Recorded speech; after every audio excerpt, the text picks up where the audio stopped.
yeah. This is the outline with Kevin Dwayne. Kevin Dwayne. Kevin Dwayne with Kevin Dwayne.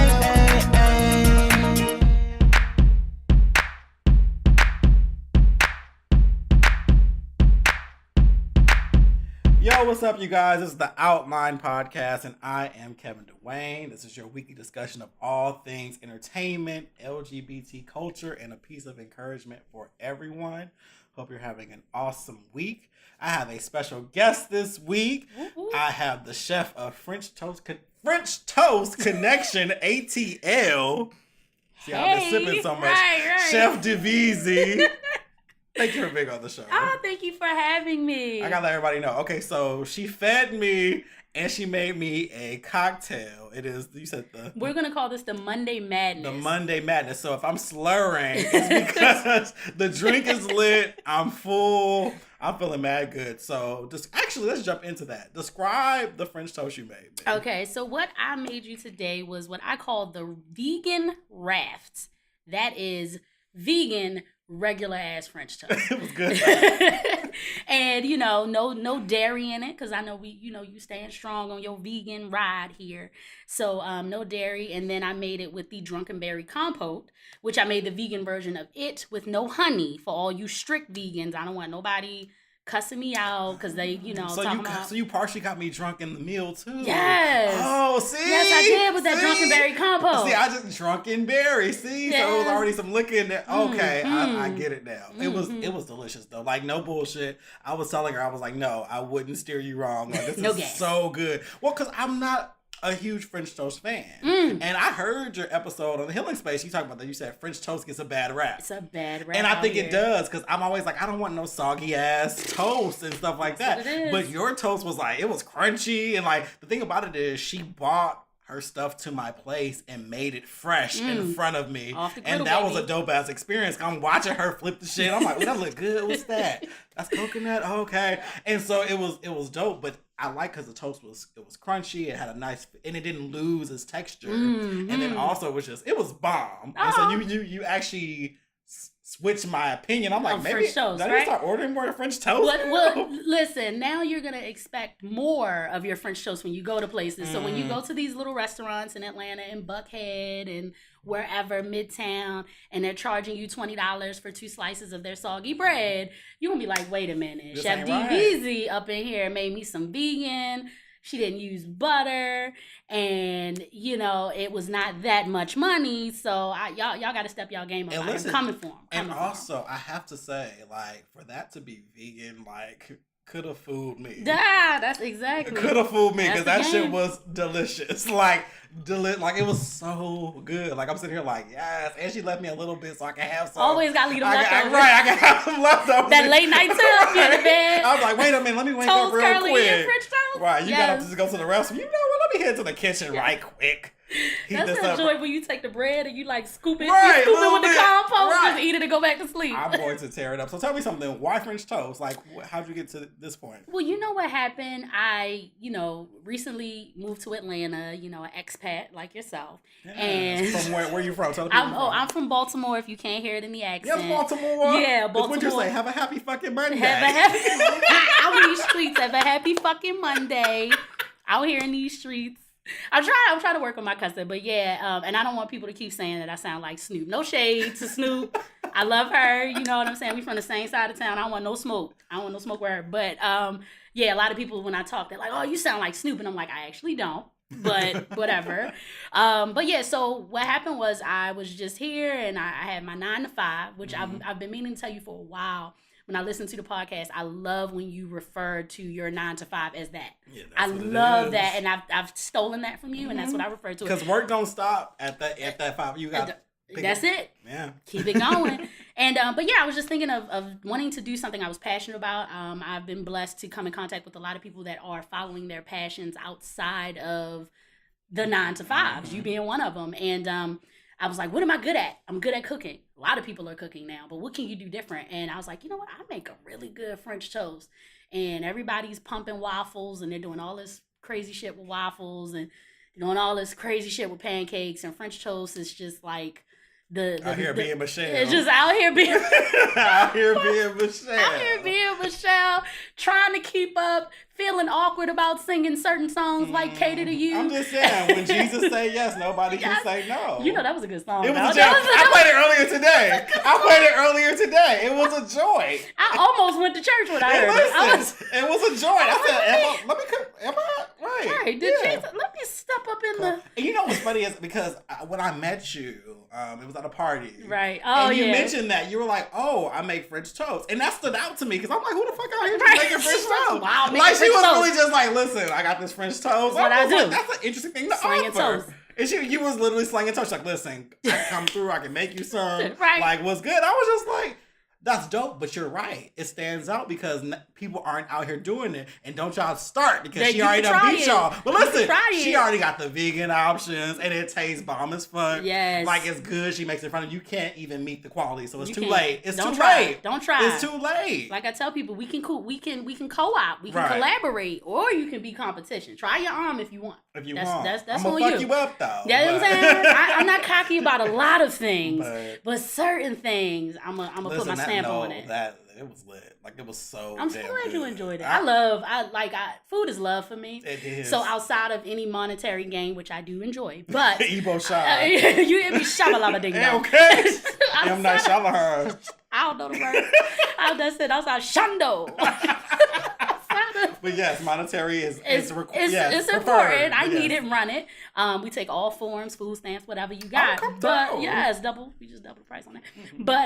But yeah, I enjoy. Like, that's why I actually like to watch people eat it. Like, I like to see your face. I like to see you like, this is really like, that's for me. It's like That's you know why what I mean? Actually, when I do weddings, I like to deliver the pictures to them. I like to say, you know, I can send them to you digitally, but I want to come with my computer or whatever and watch you see. That's the gratification. Because you need to. Well, I mean, like you said, that pay. Right. Make sure that's right. But just knowing that I was there to help you capture that moment, so I totally understand wanting to see people eat it. Yeah, so I know I gave you a visual orgasm. Right, I was just like, "Oh, this is so good." I was like, "This is inappropriate. Should I leave him alone?" Well, no, I was actually telling her, no lie. The compote you made, it reminded me of like a dumpling my mom used to make growing up. And I've not tasted that since I was a child. Right. And so it made me tap into that. So it became emotional for me. I was like, oh, yeah. And I felt that, like, that was so dope of you to be like, yo, like that. But that's it for me. Like, to be able to just do my thing, and the universe put me in a place to, like, not to get too deep and all that with it, but to, like, you know, the universe put me in this place to meet you in the space we did, and we'll maybe tell the story of how I shot my shot in the DM to become your friend, but you know, to do all that, and then we get to this point, and, you know, I've heard you speak of your mom and how important she is to you and all that stuff and everything that you went through, and then to be able to just do something that I had no clue of. Right. And it brings you to this pleasant, happy memory. Like, that's everything for me. It's like, real. that's everything for like, me. I literally thought about being in that kitchen on 152 West 122nd Street. Come on with that address. Listen, it put me back in Los Angeles and just seeing that little gray ass pot and me just in there with a little spoon. Right, dipping the dab. Yeah, you know, and it just instantly put me there, and I was like, oh shit, this is lit. Like you said, you didn't know what flavors. You could have easily just been like, oh, we're gonna do mango today. Right. That's what we gonna do. Take this regular ass syrup. Right. But you was like, no, we're gonna do this, and I'm like, it was like, oh shit. Yeah. Like, it made me tap into something, so it was delicious. So French toast, that's what you're doing here. So you do like, what's that? You do like events, or what's your spiel? Doing all kinds of stuff. So the next two big events that I have is there's a brunch in Midtown called the Champagne Brunch. That's I'm already excited. Right, August 26th, from 1 to 4 in Midtown at a undisclosed location. But if you click the link in my bio, you can buy a ticket. That's $25. That's the very next one. And then the week after that, I will be at the Taste of Soul Atlanta Festival. So that's huge. If you guys are, Kelly Price is like the headliner, I believe, for that. It's a free festival. I need a healing for my soul. Is that was a jam. Oh, you didn't know? Listen, I just know she was a friend of mine. Hey! She just was my man. They meant it. It was like a choir. Like, you're like, she like, Cheat. and you thought I was just one woman. You right. I thought it was a whole chorus. girl. 6th grade self was like, I cannot believe that they messed with her man. Man, that remix, and I was the one. Oh, come on. Who took her in one night? Before we muted R. Kelly. Before, that was a jam. That was a jam. This is Mr. Big. How you doing, Mr. Big? What the hell is going on? What you mean what's gone wrong? Kelly's telling me that you're sleeping with another woman. Just because you see me with it doesn't mean I'm sleeping with. Well, if you're not, listen, okay. We see the whole it's thing. It's too easy, but it was lit, though. It was lit. That remix was lit. Y'all know y'all remember. If you are anywhere from like 31 to 37. You remember. You remember that, and you and your friends went back and back, part to part. So Kelly Price is going to be there, a whole bunch of other artists. So you guys, if you are in the Atlanta metro area, Labor Day weekend, check it out. Like, I know that's Black Pride, but still, check it out. Come through, get some, because I can tell you the food at Black Pride is trash. So come through. Yeah. It's at the Mercedes-Benz and those Stadium. lines be long as fuck. Crazy, right? At the park, you be like, I'm just trying to get a little lemonade. Right, with for all this damn ice, all $17. this goddamn ice. Right. But I'm thirsty and I'm parched, and she's trying to get her hot dog. Right. And there's flies and shit on everything. I see, when you could be getting you some good gourmet French toast, come see me first. Right? Mm-hmm. Or whenever, or after, before, after, it's from 11:30 to 9. So yeah, well, it's at Mercedes-Benz Stadium.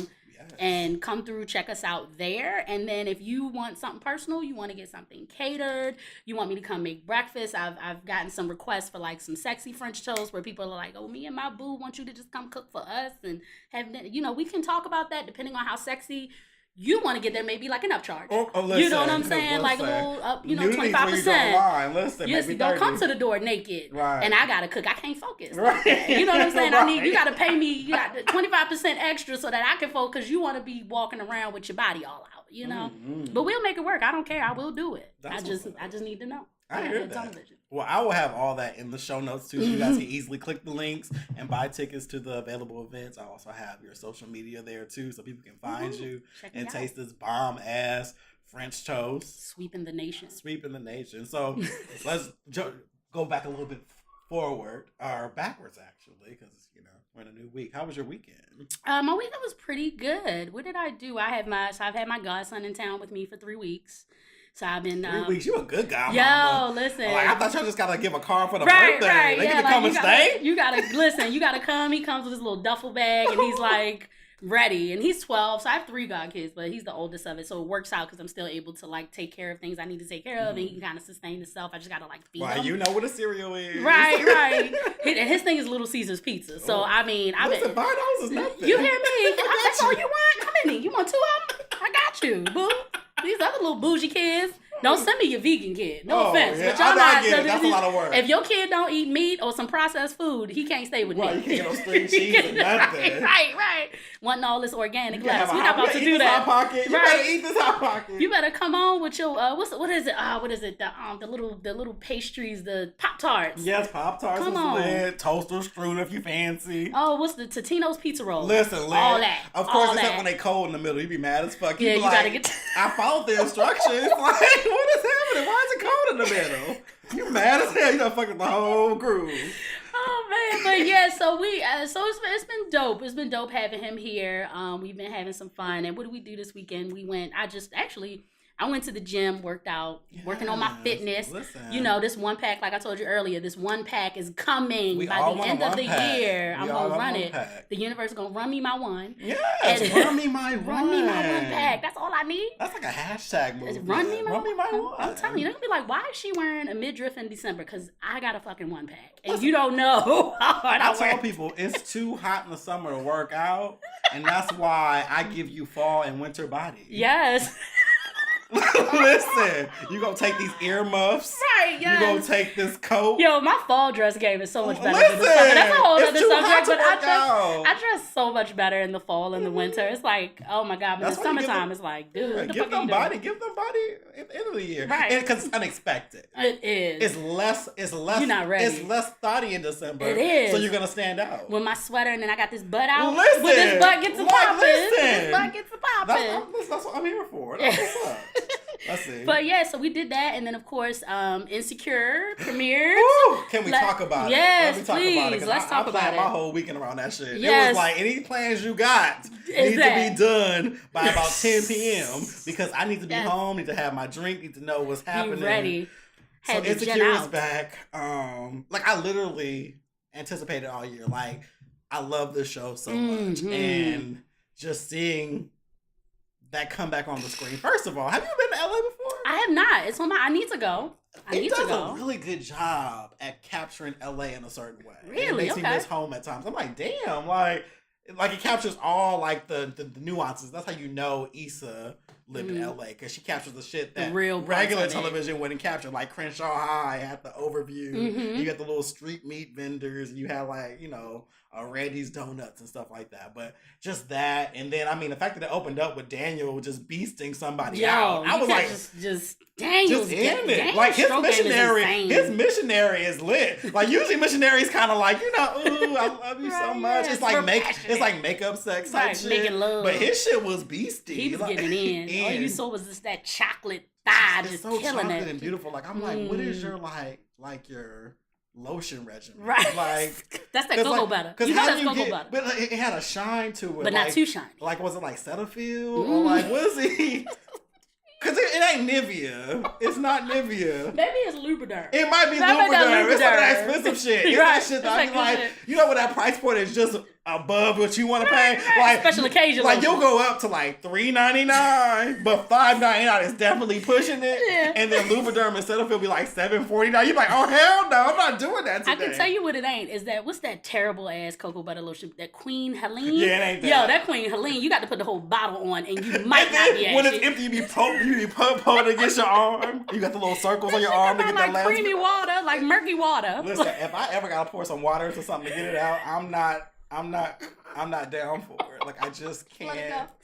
Let it go. Just let it go. I'm done. Like just buy some more. Right. Like it's no need to ever. That's the only thing about growing up when people like try to be like fake poor. Right. Like, right. oh, you better put some water in that. Why can't we just go buy some more? Right. Like, you know damn well. Let's just go buy some more. Yeah. Like this is ridiculous. We used to do that with dish detergent though. Oh, yeah, we would just shake it up with the bubbles. You'd be like, listen, ain't nobody about to. The only time I'll do that if I'm already in the shower and I'm like, damn it.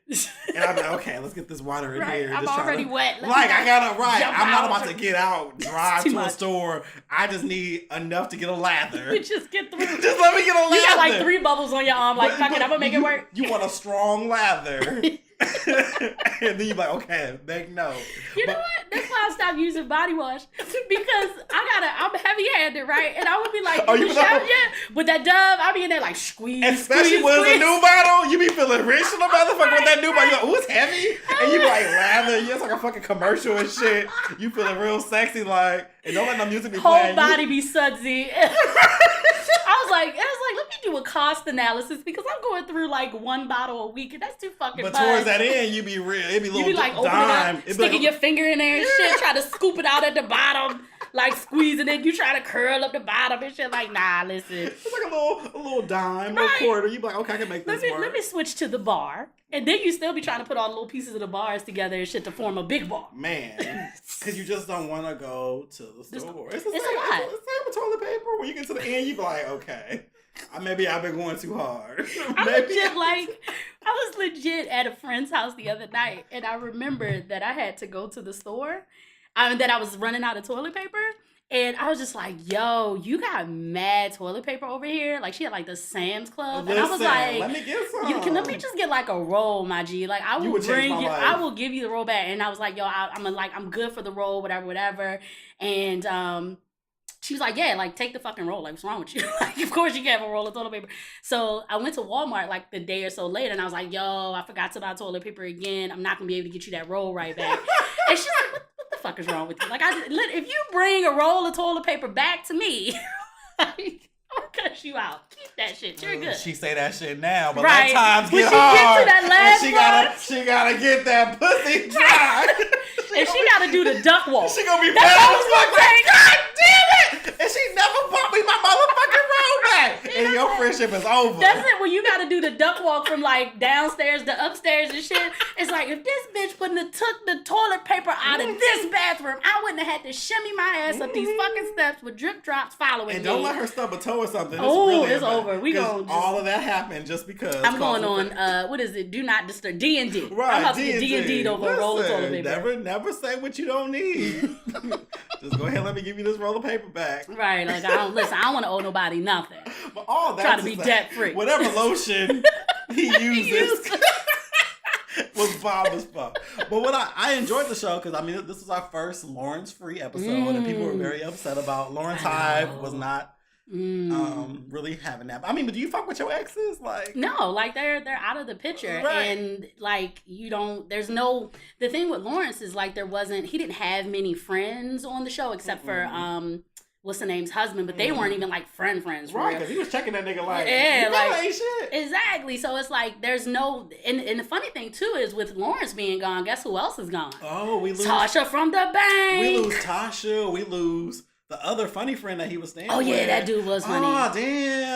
But still, I mean, none of them made like a huge impact. Right, they were just kind of relieved. They were just like very auxiliary ass people. Yeah. So I think the crew that they got, like I know people are mad, I know people are upset because Lawrence is fine as fuck. Like, but I mean, it's a show, and there's so many fine niggas in the world. Yeah. And they brought the dude who I think Kendrick Sampson. Yes, oh, he was on How to Get Away with Murder, right? Yes, he was, and he's woke as fuck too. And he was giving you all type of New York trade. Yeah. I was like, what is this? Yeah. Oddly enough, we were on the same podcast together, not in the same segment, but I was on Jared Hill's podcast called Back to Basics, and we were both guests on that show. He was in the first segment, I was the second segment. I was like, we fine, but I was just like, oh, I did something with him, you know, 1 degree of separation. Yeah, because I was just hyped. I'm like, oh, that's my homie actually. Right, we're actually friends. You know, we're actually friends. You know, he wouldn't recognize me from nobody. Like, who the fuck is this nigga? But I remember because I was like, oh, okay. He was. It's funny though because I follow him on social media because he is gorgeous. By the way, like he is actually very gorgeous. Especially when you do that fuckboy squint. Yeah, that light skin kind of. Yeah.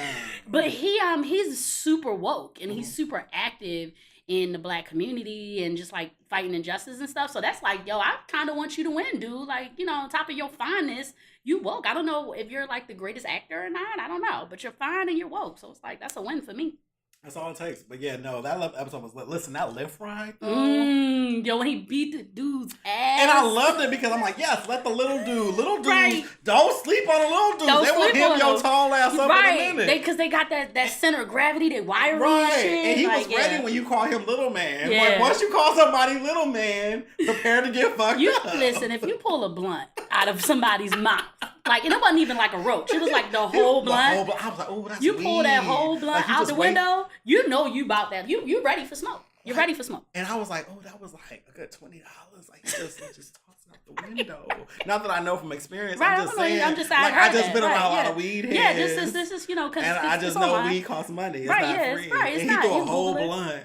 Freshly rolled, like he just licked it, like he just got that tip. Right. Like I said, not that I know from experience, but I'm just saying because you've seen that on TV. But I've seen you gotta lick it and you gotta make it stick. Right. And like that's what you gotta do. You gotta from what I've seen, and I imagine the effort. Right. You know what I mean? That's a lot. It's hard when you work hard on something. But he beat that and ass, someone though. Throws it out the window. But I want him to come back. He did tip her $50 though. Ooh. So I think he's coming back. I think he's gonna. He needs to. He's gonna be somewhere. He's gonna smash. I feel like he might be felony bay because listen, the way he ran from that car, he got priors. He got priors. He got priors. Oh, and think about it though, because what is felony bay the real guy? He's like that light skinned kind of dude. Oh, you know what I'm saying? Right, prison bay. Prison bay. He might be felony bay. Right. And then he gonna be between her. He gonna be digging her out, and then Daniel gonna be lost. And that's what we just figured out. That's my prediction. We just figured out. But that's what I need. Yeah, that's what I want. I think her and Daniel are gonna.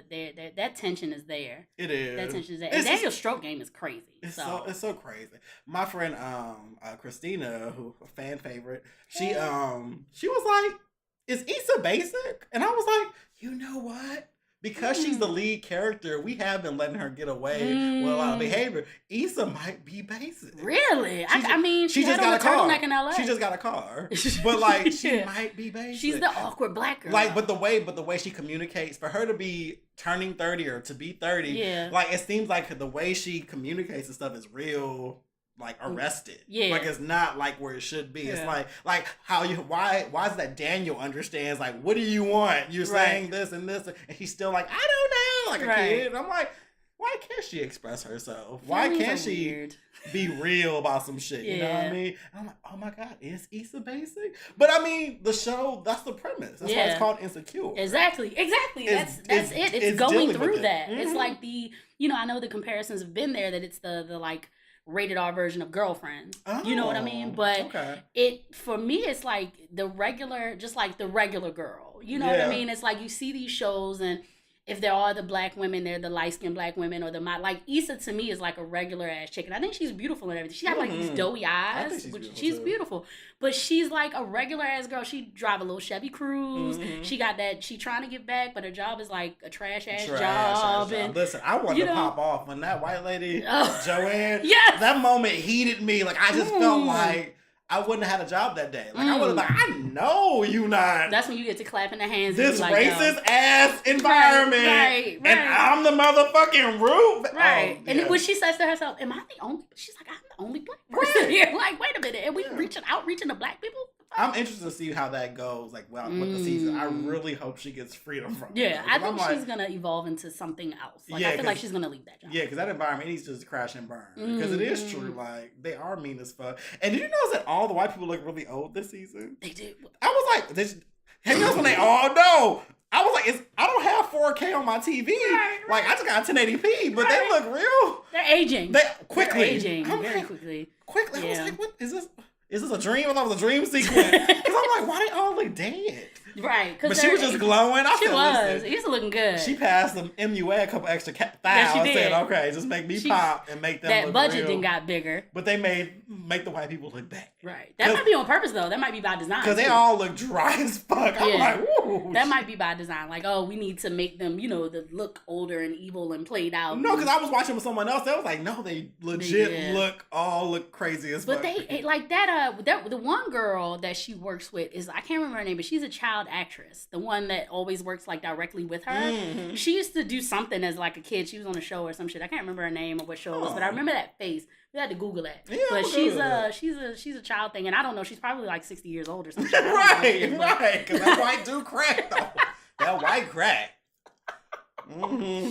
That facade just come through. They got that optimum from like teenager to like 20s, and then you're like, well, I really feel is how the universe works. I feel like the more privileged you are, you got to pay for it. You got to pay for it. I feel like white people pay with their skin. I do. Like the sun literally kills them. Yeah. Like, and they love it so much. Isn't that weird? They look like I used to work with this lady. I used to say she looked like fried chicken because she tanned so much, and she would come in, and I was like, your skin looks so crackly, like fucking Popeyes or something. The sun kills them, and the sun like revitalizes us. Like the more we're in the sun, the better we look. Magic, i.e., how we survive slavery. Exactly. Like the sun revitalizes us. Exactly. Meanwhile, it kills them, but they love it so much. They love summer, but then they crack the fuck up, and I'm like, see, it's privilege. And since we have to endure so much, we get beauty forever. Like you look like a motherfucking baby, and you turn in 72. Like, would you say the age is 52? Like when you don't tell me your age. Oh yeah, so I have a rule. If you want to be phony and I ask your motherfucking age, you like, I don't give my age out. A woman never tells. You 52 by default. You automatically 52, and that's beautiful for you. Black don't crack. Get it, mama. Right. But that's the automatic number. You don't want to tell me your age? You 52. You 52. With your old ass. That's fair with your old ass. When is Social Security coming? Until you prove me otherwise. Can I get that discount at IHOP? Right. I know my bill is only $6.99, but I can get 50-cent pancakes with you. Listen. And I want to use this money for other things like tolls, maybe parking. Come on, Grandma. Make it work. Make it work. Make it work. I think they get like free coffee at McDonald's. Right, especially 52. Oh, yeah. I'll catch the matinee with you too. You hear me? No, see, I'll take you to bingo. Right. Fucking Denny's and shit at 4 o'clock. That's like a club. That's like a club. You go to Denny's at 4 p.m. and it's like a club for fucking senior They citizens. be playing checkers and shit. Yo, they be in that bitch playing dominoes, checkers, fucking old people card games. It's crazy. And they look at you like, what you doing in here? They got like VIP sections. Listen, they say age limit is we all want exclusivity. We all want it. And a certain out on the table. I can imagine. Listen. If I'm 65, I want to see somebody who's 30. What the fuck? Who let this baby in here? Right. They whip a snap. When's your curfew? Ain't it funny how no matter how old you get, if somebody 2 years older than you become a baby, you be like, bitch, I'm 45. Right. Like, you still got Similac behind you. I done had a motherfucking midlife crisis twice. I'm on my second divorce. And I'm just a baby. Right, that's how they do. Why is youth wasted on the young? Is it, bitch? I'm grown as fuck out I'm here. already on fucking Viagra, but okay. Listen. Exactly. I'm taking Geritol and shit. I'm mixing fiber with my water and Metamucil. Listen. Because shit don't come out the way it's supposed to. I'm trying to get regular out this motherfucker, but I'm still a baby. But I'm still a baby. You right. I'm going to have a diaper soon. Shit. The fuck? Might already have one. I can't. Depends on getting sexy. See, they are turning to underwear now. I said, it's not really a bad thing no more. As a kid, I'm like, oh my God, I'm gonna get older being diapers. But I'm like, listen, they kind of cute though. You go in that section again, like they like looking like. Is that a bikini cut? Yo, they're tooted out and shit, with flowers on them for your incontinence and shit. Like the fuck, I want a sexy dependent shit. Yeah. What are y'all doing from the rooter to the tutor in the fucking senior citizen home? Let's partner with H&M. We in the game, like Fashion Nova. As that Fashion Nova depends. Listen, that would be lit. It will be lit. Oh my God, I cannot with you. Though. Shit on myself in fashion. Okay, we about to design it. We about to start a third business. Well, listen, I'm here for it. I am here for it. But Insecure was dope. I'm excited for next episode. Next week, yes. I just hate that they're 30 minutes. Like, because every time it's over, I'm like, more! I need more. It's like you're like a junkie for it. We've been advocating. I think everybody who's a fan has been advocating for 1 hour since the first episode of the first said, the fuck no. Yeah, she don't give a fuck. Ain't gonna happen. You ain't paying for it. I ain't filming it. She said what she said. And I love that about her. Yeah, she's like, she real. It is what it is. Keep it 100. That's how it goes. So, Insecure was dope. Did you get a chance to listen to the Queen album by Nicki Minaj? I did hear it. You heard it? I heard it. What I got to listen to it. Well, I'm not. I'm a fan of Nicki Minaj. I'm not a huge fan of this album. I tried to listen to it a few times to see if it would get better to me, but she's doing a lot of singing on this album, which is low-key annoying to me. And the beats are very like the beats aren't jumping enough. And she's still doing this thing where she's like still low-key taking shots at Cardi when they were supposed to have made amends at the Met Gala. The singles that she came out with I liked, but they were already out. Just listening to the whole entire album, it just doesn't do it for me. It's not, I have Apple Music and it's free for me to download the album, but I'm just not, because I don't want it to come up in my random playlist. That's real. Interesting. So I share similar things. Okay. I'm on the opposite side of that. She's singing less on this album than her other ones. The reason I've never enjoyed a full Nicki Minaj album because of that. I'm like, I don't want pop singles, girl. I don't want this at all. And this album is the least singing she's done. This is the most rapping I've heard her do. So I'll give her that. I do feel you on I feel like this is some of her best work as far as an album's concerned. Okay. Because the cohesiveness? My biggest gripe with Nicki is she was always a features artist to me. Like her hardest flows were on everybody else's shit. Yeah. I always felt like I agree with that. Yeah, I always felt like her single shit was never like good. It was always like, no, you're popping on everybody else's shit. And good for her, she's featured. Like Nicki has like 500 some features in her current standing. But with hardly any female rappers. But hardly any. Right. We'll get to that too. And so my issue with her is she can never put that energy to her own albums. Yeah. But she's always dope on everybody else's shit. I can agree with that. I do have a huge issue with this. Her ego drives me crazy. Like, I feel like she has huge ego problems. Yeah. And she's always, like you said, those shots, it's old. It's tired. It's like, girl, especially if you're at the top of the game, why are you acting like you're not? Right. Why are you looking shook if you're supposedly not shook? And then I also have an issue with this idea that she feels like people are copying her when literally her entire style comes from somebody else we know. Can we just talk about, not to cut you off, but can we talk about the what's Dreams? Dreams. I was gonna get to that. Can we? Cause I was gonna get to that. That's what I'm gonna say. I was it. like, so how dare you? First of all, yes, we know the lineage. Yes, it was a Notorious B.I.G. song first, right? But we know it because Lil' Kim did it on fucking hardcore. Yes, she did. How dare you put this on your album and act like you're shouting out big, bitch? Yeah, we're not fooled. Your barbs are fooled by this, but people who know hip hop, we're not fooled by this. This is you once again shading somebody while also whining on the next track about people copying you. Exactly. While you've been copying Lil' Kim since you came out. Right. To be clear. One of the lines that kills me the most on Ganja Burn, she says, "You can't put on a Nicki wig and be Nicki." Bitch. You put on a Kim wig. You put on a Kim wig and the outfit. You did the stance. Barbie. With the lollipop. Barbie. Yeah. Dolls. That was all Kim's. Yeah. But her fan base is so young, they don't see it. And that's what it was funny, because that's what I said to someone else, that these millennials, and I mean, we're still technically millennials. We're aging millennials. But yeah, the younger millennials, they don't take the time to do the research. Half of them didn't even know it was Biggie's song. Oh my God. So it's ridiculous. And like you said, she's playing on that. She's like absorbing that because she knows they're not going to do the research. They don't know, and nobody listens to us old ass dinosaurs. But yeah, I can't, like, I get it. Is that song is dope for the shit that she, like, the little shit that she said. Yeah. But it's like, yo, but you got that from Kim though. You got it from Kim. Like, she did that. Just give, like, you, and then you put Foxy Brown's on like, the album, weird rapping, and I was like, she could hear. Yo, like, no, Foxy was deaf. Like, how'd that studio session go? Like, they used fucking Morse code, Braille. Right. Like, how'd they make it? Did they tap on the window? Like, how'd she hear the beat? Somebody was tapping on her shoulder. Oh, like, okay. The beat I just think she felt rhythm. I don't know. Well, she was off beat. I was like, what is she? And then I thought, I don't know. It's just. And here's the thing, though. I used to fuck with Foxy and Kim back in the day. Yeah, I did too. It was never like, it wasn't, but I don't like how Nicki pretends to be aloof. I don't like the idea that people are copying her and she's the bad guy. I hate that fucking. Yeah. She's the bad guy and people are trying to copy her and get rid of her. But girl, you're only getting payback for what you've been doing to Kim and still doing at present. And not only Kim, but like we talked about with her, my main issue with Nicki is she will literally jump on a song with any male rapper. It doesn't matter what they rap about. Listen, it doesn't matter their rap. Fifi? Yeah, Fifi with Tekashi 6ix9ine. Like any male rapper that will run her a track. Yeah, right. With him, with the rainbow, like Skittles crazy dude with the 6ix9ines all over his face. You will jump on any song with any dude.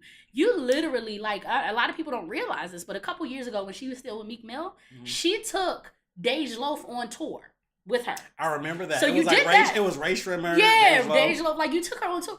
Why you ain't do a song with Dej? Why you ain't give Dej a feature? Like, she's so threatened by any female rapper, but any female pop artist or any male rapper, she will do a song with and don't give a fuck. And that's my issue with her. Like, this is why we'll never get back to, and you millennials probably don't remember, but that era of Ladies Night with Lil' Kim, Da Brat, Mary J. Blige all high in the video dancing around. Like, that vibe of like female unity, Queen Latifah, all of those, we're not going to get back there because these women, they feel threatened. Nicki feels threatened. Right. So she's like, but it's just Nicki though. I have a feeling like once she fades out, and she will, because they'll be able to. It's a natural progression. Yeah. It's a natural progression of that. And I love that there's so many other rappers out there who actually aren't even impressed about Nicki at all. Like, Cardi's living her best life. She's living her best life, getting her number one, getting her sales by just being at home pregnant. And it doesn't have to be a Cardi versus Nicki. The only problem is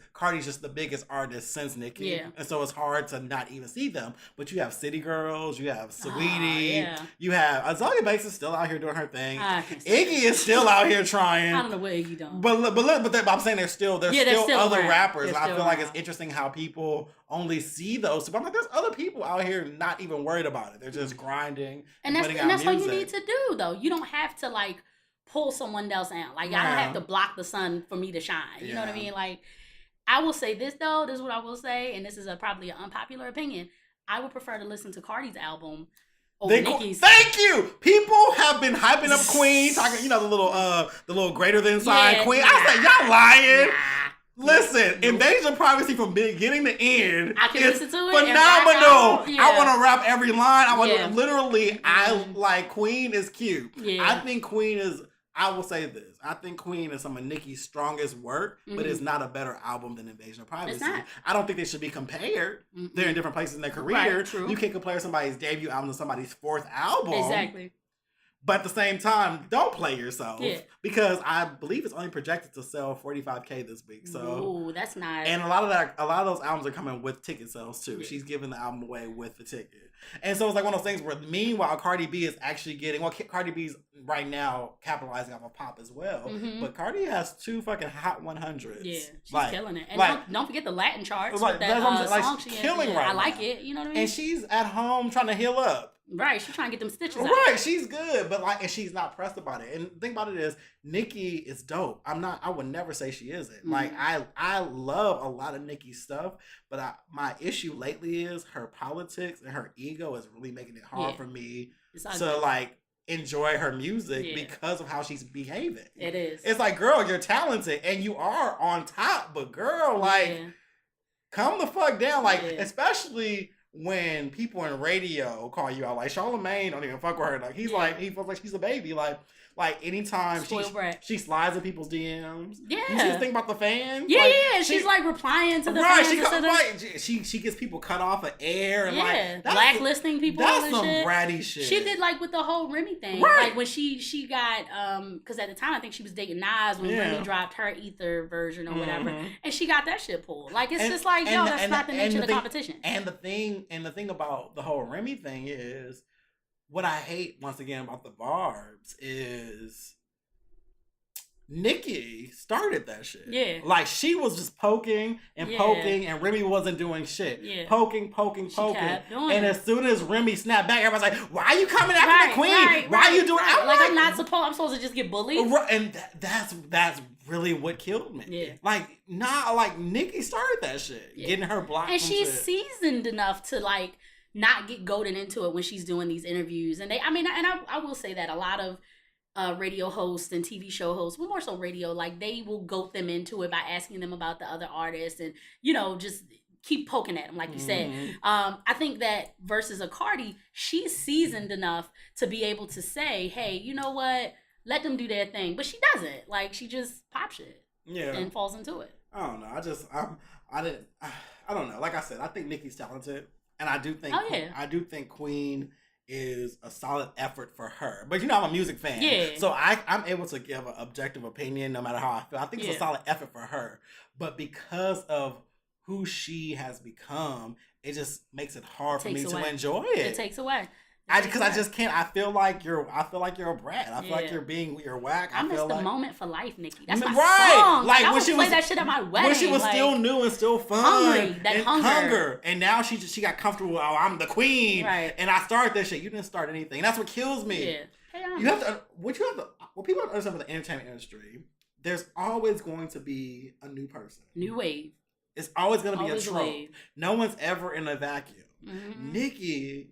The way she appears is she just came out. She just was. And she started rap. No one sold before her. And to be clear, no one did anything. Nah. Foxy, I know she's for some reason her and Foxy have linked up super tight. But to be clear, you cannot say that you got everything from Foxy. You know what I'm saying? You can't be like, oh yeah, I'm paying all this homage to Foxy. Nah, you gotta pay homage to the Kims and the Roxanne Shantays and the Queen Latifahs. The gag is what killed me is she tried to say she got it from Lauryn Hill, and her swag ain't nothing like Lauryn Hill. Nothing like Lauryn Hill. Because remember when Lauryn Hill they saw each other, she bowed down. Yeah, so I was like, girl. And Lauryn crazier than a bag of research. But you also know Lauryn was looking at her like, how you gonna win when you ain't right with it? Fake head, right? You're literally my doo-wop song, exactly. Girl. You're literally, you don't even what? Man, man, they listen. But that's what I'm saying. Like that fake shit, I can't do it. Like even like with the hip hop honors that happened a couple years ago, everybody was there, but Nicki. Like that shit's whack. She thinks she's above it. Like you have Missy. Anytime Missy don't work with you, Missy ain't never work with Nicki. Anytime Missy ain't work with you, that mean you ain't shit. And Missy love everybody. Everybody. Missy love everybody. You had Queen Latifah there. You had Salt and Pepper. You had Lil' Kim. But you can't Missy. be there. Eve hosted. Right. Eve flew in from her billionaire.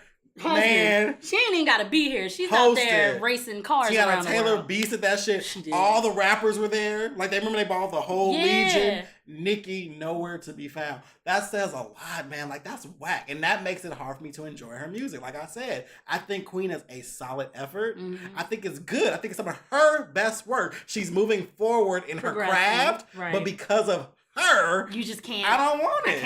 I can't swallow it. I can't do it. And then and the people who like praise her, it's weird to me because I'm like, that means you like trash ass people. Yeah. I don't know. I have an issue with that. But you know, it's funny. People who like bullies, you like bullies. Yeah. And I'm like you encourage that sort of thing. And it's funny because I was thinking about that though, how like because of the age of social media, I remember a time frame where you didn't know what these people were like personally. True. So you just kind of listened to their music and you rolled with it. And it was better. It was. But now that we know them, it's like I don't fucking like you. I don't want to like you're an asshole. So I don't want to support you. I don't want to listen to your music and you know whatever. Like I mean, it's just kind of how I feel like with Kanye. Like I literally will hear a song sometimes and I'll be like, damn, this was my shit, but he's a dick. Let me just it's a weird balance that we're in. It's hard. Now. You know, people say they always want to like try to separate the music from the person, but that's hard sometimes. Yeah. Like I don't know who I could do that for. I just don't because like I connect to you for because a reason. We're humans though, and that's like how it works. It's like you can't be like, or you're a good musician, but you're like you said, a trash ass person. Yeah. I don't want to spend my money on you. I'd rather spend my money on a Cardi B who's like she is who she is. And she's like, she's a dope person. She's fun and she's like good hearted, seemingly. And you're just out here fucking. She's like Nicki's a mean girl. She's a mean girl. And it's annoying. And so the way I see it is, people who are just like, oh, she's the best in this, are just as mean. You like that shit, and me, I don't. Or they want to be it. I don't praise negativity. I just don't. But it doesn't take away from her talent. She's immensely talented. She's beautiful. No one can ever say she's not. But it's annoying. Yeah, like it doesn't cut it. But I do know she's gonna get everything that she's given. It's a natural occurrence of things. It's gonna keep coming. Just the way life goes. And if she has that, she's gonna have to fight every time. Because even if Cardi fades out in a year or two, there's gonna be the next girl. There's always a next. Yep. No one is on top forever. Seasons. It's seasons, and we all come in seasons. And speaking of no one being on top forever, we'll talk about this briefly. I don't want to spend too much time on it, but I did want to mention it because I saw it. So apparently, there was a video that Adam Lambert posted of his friend Sam Smith, who we all know. Blue-eyed soul singer. And it was a clip of him saying that, oh, I like this song, and I don't even like Michael Jackson like that, but this song is really, really good. Right. And then that just showed the clip. And so this clip went viral, and then Stephanie Mills, legendary Stephanie Mills. Who even knew she had Twitter or listen, she read him for filth, saying like, oh, put some respect on his name. He sold these millions. You people steal from us all the time. You have the nerve to say, you don't like our music. Blah, blah, blah, blah, blah, blah. And so it was an interesting situation. My opinion is I get it, but I do feel like it's a little hypersensitive. Yeah. Like, he's allowed to not like Michael Jackson. Right. So I feel like, because everyone's been going in on him like, oh, you fag and you queen and you... I'm just like... He's allowed to his He's opinion. Allowed to not like... But I mean... It's not disrespectful to say he literally said, I like this song and I don't even like Michael Jackson. Like that. Yeah. It's like when if someone says they don't like Beyonce, okay. Right. Like you like this song. But also he's like 27. So the way I see it, he is very young. So what I see is this. The music he listened to was probably inspired by Michael Jackson, but wasn't directly Michael Jackson. Michael, right. So the people that he probably admired are probably like Usher or like you know what I mean? Like Chris Brown. Or Chris, that's what I'm saying. And so it's one of those things like, he probably wasn't a direct fan of Michael Jackson, or he was a fan and didn't know it. Right. So it's a weird kind of thing of like, why are we dragging him for having an opinion? All he said was, I like this song. I say shit like that all the time. Like, oh, this song is dope, but I don't care for this person. Like, for instance, I don't like R. Kelly, but R. Kelly has an amazing discography. Right. It's like that hypersensitivity that you talked about. I know K. Michelle has been a big advocate in recent years of the like, not really an advocate, but she's had a lot to say about Blue Eyed Soul and about how, you know, the Adeles and the Sam Smiths, they're able to kind of come in, get into the industry easier, reach more success, and they get that push from the industry because they're white. Yeah. Versus someone like her who has had, you know, she's had a moderate amount of success. Yeah. But she's been in the game longer, and in her opinion, arguably she may feel like she sings better than like an Adele or something like that. So I think from the artist perspective, from the Black artist perspective, they've been essentially oppressed for so long, you know, even like a Stephanie Mills who, you know, Stephanie Mills can blow. Yeah. But had, you know, in the short time, has she probably reached the success of Sam Smith as far as album sales? Right. You know what I mean? And so I get it, but like you said, it's like I completely get the argument. Like, yes, white people do steal our culture and try to act like they're inspired by other people. I completely get it. But I do feel like the dragging doesn't It's not. Sense. It's over.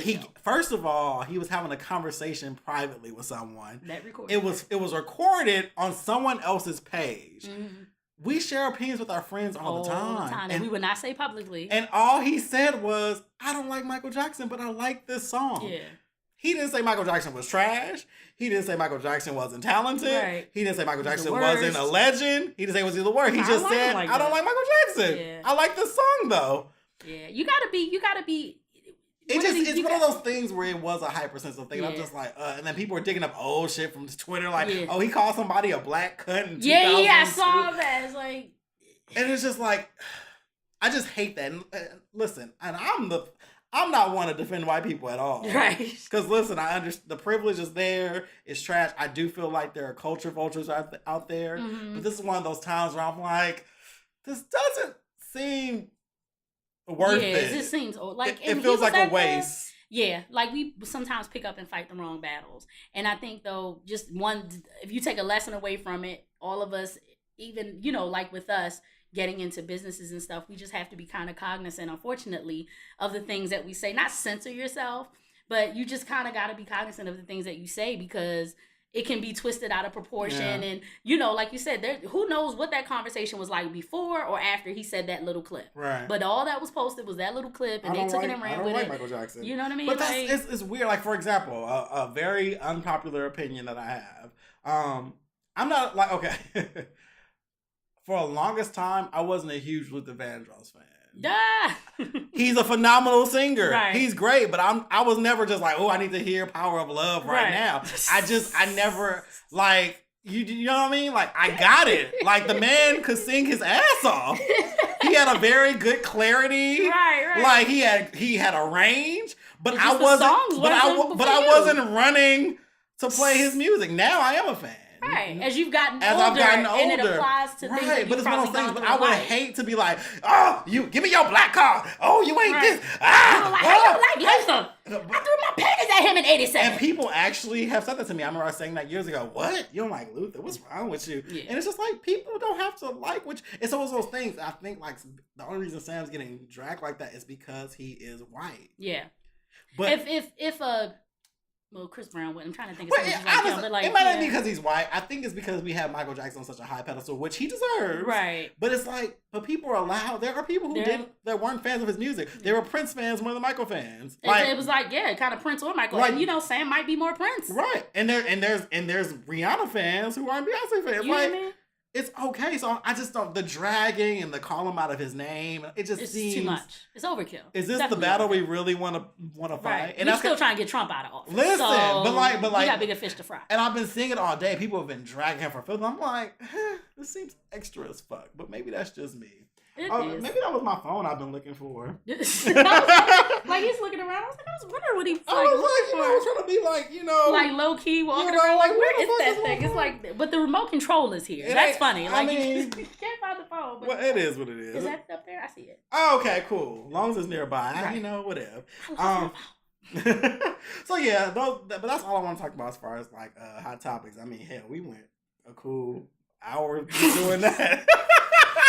Hey, listen, don't let me get to talking. No, it's perfect though, because like honestly, this episode is called Food for Thought. So Yes. you know, I wanted to have a moment to Feed talk the soul. about food, but French I also, toast. you know, like I said, we talk about pop culture, we talk about gay culture, but we also give a piece of encouragement for everyone. So what I want to talk about in closing is just what drives us. Like, we're both business owners. We're both people who are really just trying to do our own thing, but we both still work that 9 to 5. And I know there's a lot of people who listen to the show who are like, this ain't it. Yeah. And it's very millennial of us. Yeah. Because, you know, we all come from the generation before us that told us, get college. that job at the phone company. Exactly. Ain't nothing wrong with a city job. Right. Stay there for 50 years. Get your benefits. But what? Okay. I just celebrated my 5th year at Coke last week. Come on, 5 years. And everybody's all like, that's unheard of these days. Yeah. Like, there's like, people don't stay anywhere anymore. And my shit, I just got stuck. But I was gonna say, but that says a lot though. Yeah. Because remember back in the day, Meemaw, all them, they worked for Pac 40, Bell. 50 years. Right, never left. 40, 50 years. They done seen people, right, and it doesn't happen anymore because of overturn.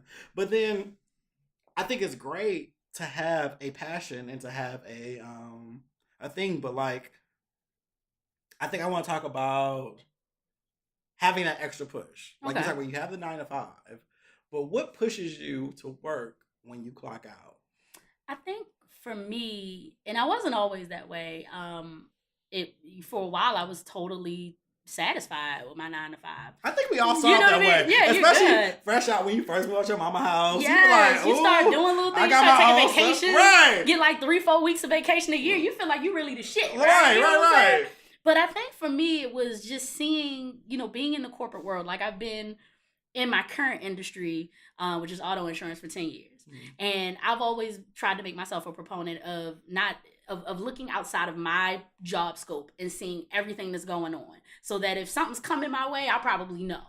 And, the industry that I'm in is changing. It's evolving, and it's becoming like everything's becoming automated. So anyway, long story short, same here. They you know what I mean? They're trying to push us out while still keeping us there. Like, it's like they're adding stuff, and we're like actively looking for ways to get rid of us. Exactly. Like, weird we're phasing our own self Right. out. You know what I mean? Like, oh, we want to send you a pilot, and it's like, wait a minute, this pilot is to have me not do this. Like, I'm not this done. machine got a bigger dick than me. You hear me? Like, shoot, this machine is twerking, and I'm two-stepping out you here got in these a streets. 401k? You know what I'm saying? Right. So it's, for me, that push just came from understanding that we don't have, these companies, for whatever reason, don't give us the loyalty anymore of 40 or 50 years. So you can't put all your eggs in your basket. You have to be, a term that I heard from listening to Amanda Seales is multi-hyphenated. You have to keep yourself marketable. You have to add those hyphens to your name. I do this, and I'm a photographer, and I'm a chef, and I'm a this, and I'm a that. Because at the end of the day, if I put myself in the hands of someone else, I don't know that they're going to take care of me like that. They don't have any reason to. You have to stay ready. And honestly, my first experience was it was weird, because reaching 5 years with Coke last week kind of triggered me. Because the last job, I reached 5 years and got laid off. Wow. Yeah. Yeah. So for the last decade, it's only been 2 jobs. Yeah. I got to 5 years and I got laid off. They couldn't afford the position anymore. What they wanted to do is they wanted to demote me, and it was like stupid demotion. It was like, what the fuck? Like, it's not even worth it. It wasn't worth it. So I ended up taking the voluntary layoff. But that taught me. I was so loyal to that job. Yeah. I loved it. It was like a mom and pop's company, so it was a real family oriented. I loved everybody. So when they let me go, it felt like you felt hurt, right? It's me. You took it personal, right? You gonna you gonna take me out, Joe? You gonna take me to jail? I'm waiting to exhale. Right. You gonna come arrest me? Right. Like Me? I was your lover and your secretary, working every day of the week. Moments, right? And so that taught me, and then it happened at such a pivotal time. It happened a week after my mom's funeral. So it was just like, y'all gonna let me go right now? Like, y'all sent here? Y'all sent flowers to my house. Yeah. Hurtful. Like, y'all don't give a fuck about me. I was at work 4 days, and that Friday they were like, "Oh, we gotta talk," and I'm just like, "Oh shit." Yeah. But it was a great part of my story though, because that's how I ended up in Atlanta. That's how I started. So I mean, it was supposed to happen. Things happen. But it taught me you can't put loyalty into jobs because if something happens to you, they'll replace you in 2 weeks. In a minute. And it's, it's funny, what brought me to Atlanta was I took the spot of a guy that passed away. Oh, wow. You know what I mean? And I transferred, but and then within my company, within the last year, we've had 2 rounds of layoffs. Wow. And thankfully, I made it through those. But that's stressful. You know what I mean? It's stressful. So it doesn't mean that I'm not going to go to work every day and give 100% and do what do my best every day to do what I'm supposed to do and be the best at my job. But at the same time, that makes me understand that that's the push I need to do. I need to do something for me. Because at the end of the day, ain't nobody going to take care of me like me. Nope. Nobody. Nope. So I got to get out here and I'm going to grind and I'm going to push this toast and I'm going to serve this toast and I'm going to come to your delicious. house and I'm going to flip it. It's delicious. Rub it and down. You know what's funny no. This is premature, but if I say it on air, I think it will add a little more oomph to it. So me, and you probably heard about this, me, Raven, we have been wanting to do like a little collabo thing. Okay. It will be like a meetup for the listeners. Yeah. And it will be a combo of the Healing Space and Outline Podcast. I'd be out there maybe doing some photography, we do some yoga, and we mentioned like, hey, we get Dveezie out here. She makes the French toast, maybe like a brunch situation. Yeah. In the future, ain't have no time soon. Right, This is not the official announcement. But we've been talking about that. We're going to put that into because fruition. it's passion. It's passion. Yeah. And passion needs to run you, like you said, multi-hyphenated. Like me, I'm out here podcasting, photography, writing. That. I do it all. Your skits are funny as hell, too. I looked at some of your skits from like I 2016. used to be funny. Dude. I used to be You're funny. You're still funny as fuck, though. But I look at old shit, too, because it'll pop up in my time. I'm like, damn, I used to do skits and shit. Yo, that one about going to the club, that shit was everything to me. I still feel that way. That was everything. But yeah. Yeah, no, you have to be multi-hyphenated, but it has to drive you. And what's funny is my barber, that nigga tell me to quit my job every time I go in there. Really? I'm like, why you? He's like, quit your job. He's like, you quit yet? Yeah. Because he's only been an entrepreneur his entire life. Yeah. Like, he's a former like felon and shit. Right. All the barbers are like former felons. But he was like, listen, I don't know what it's like to take that leap. Yeah. He's like, I just know I never wanted somebody to control my money. Yeah. He was all like, I don't give a damn what job you at, Kevin. No job is secure. Right. There's no such thing as job security. And then not anymore. He was like, you have way too many damn skills to be giving a company all of them. It. And they don't even half the time don't even use all that you have. You know? They just want you to keep putting those numbers in. Don't ask too many questions. Don't ask too many questions. He's like, but listen, he's like, if you're going to stay on that job, he's like, you're playing yourself. If you work 8 hours for them, if you ain't working 8 hours when you log out, you playing yourself. Yep. And that made me kind of be like, let me work harder. Yeah. That's why I'm always posting shit and doing shit and trying to make the podcast keep going. I'm trying to work because he's right. You need to give yourself the same amount of time you give somebody else's dream. It's so crazy that you say that because I ran into a person that I had a conversation with, and we kind of worked together on some things. But Grant, shout out to Grant Unlimited. But her and I were having a conversation one day, and she's an entrepreneur as well, and she's been in the entrepreneur game a lot longer than me, and she does her thing. And they always seem so comfortable. They do, and I'm just like, yo, you living your life though, like, because I'm scared. Right. Like, you know what I'm saying? It's a huge fear. How I'm gonna eat? I'm gonna be out here selling ass and French toast in a minute. But Girls booty berry. Yes. Booty berry. Somebody gotta teach me how to twerk so I can sell this booty berry. But we were having a conversation one day, and she's like, yo, you need to come up with a number. And I said, what do you mean? She's like, you need a number. The amount of money that it's gonna take for you to quit your job. That has to be the goal. Because if your goal is to think of this as a side hustle or extra money, you're never gonna put in that effort. You're never gonna put effort. Focus on that number, get to that number, and that's how you move, and that's how you build, and that's how you become a millionaire. It's weird because I keep telling myself I want a minimum of 6 months of my living expenses. Yeah. If I can build up from there 6 months, because then I can quit. Because I know that if I got those 8 hours back that I'm giving another company, and I put that into Kevin Dwayne photography, the Outline podcast, whatever. Effort. Like that will literally, and that's my barber said. He's like, listen, if you give yourself 8 hours a day, that difference is going to show immediately. Yes. He said the problem is you're being worn out throughout the day. You're tired some days. You're running around. You're trying to do this and that. Like you know, I'm on the road all day. So some days I get stuck in traffic. I get home, I'm spent, and I'm like sitting in my bed. I'm drinking coffee at 11 o'clock trying to work on my website. Like this is and you're over, and you be like, oh, I gotta be at work in the morning. Let me stop. Yeah. But when it's all you do, and it's all you do, like, and that's like my barber.